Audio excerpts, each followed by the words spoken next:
एक तो हम गोर बानी, दूसरे चटकोर बानी, तीसरे चंदा सूरज बानी, चौथे पलंग पर बैठल बानी हो।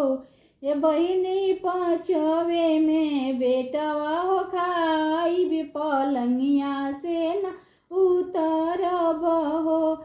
ये बहिनी पांचवे में बेटवा हो खाई भी पलंगिया से न उतरब हो। दुअरा से सासू आवस हमके समझावत आवस, दुनु हथवा जोड़त आवस हो। ये बहुअर आवतानी ससुर जी तोहार पलंगिया से उतरी जाऊ हो। ये बहुअर आवतानी ससुर जी तोहार पलंगिया से उतरी जाऊ हो। एक तो हम गोर बानी, दूसरे चटकोर बानी, तीसरे चंदा सूरज बानी, चौथे पलंग पर बैठल बानी हो। ये बहिनी पांचवे में बेटवा हो खाई भी पलंगिया से न उतरब हो। ये बहिनी पांचवे में बेटवा हो खाई भी पलंगिया से न उतरब हो।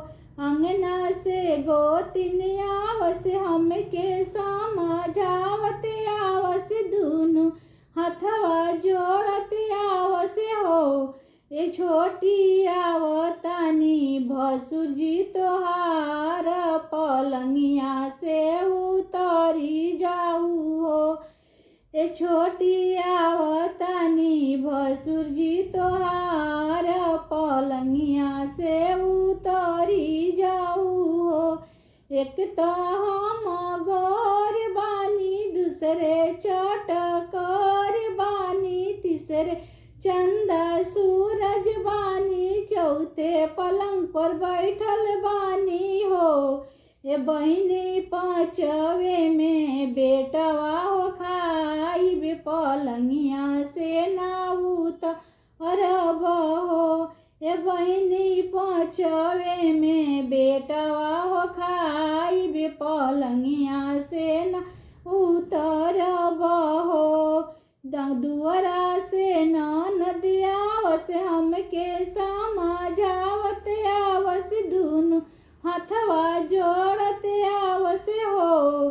ये भाभी आवतानी ननदोई जी तोहार पलंगिया से उतरी जाऊ हो। ये भाभी आवतानी ननदोई जी तोहार पलंगिया से उतर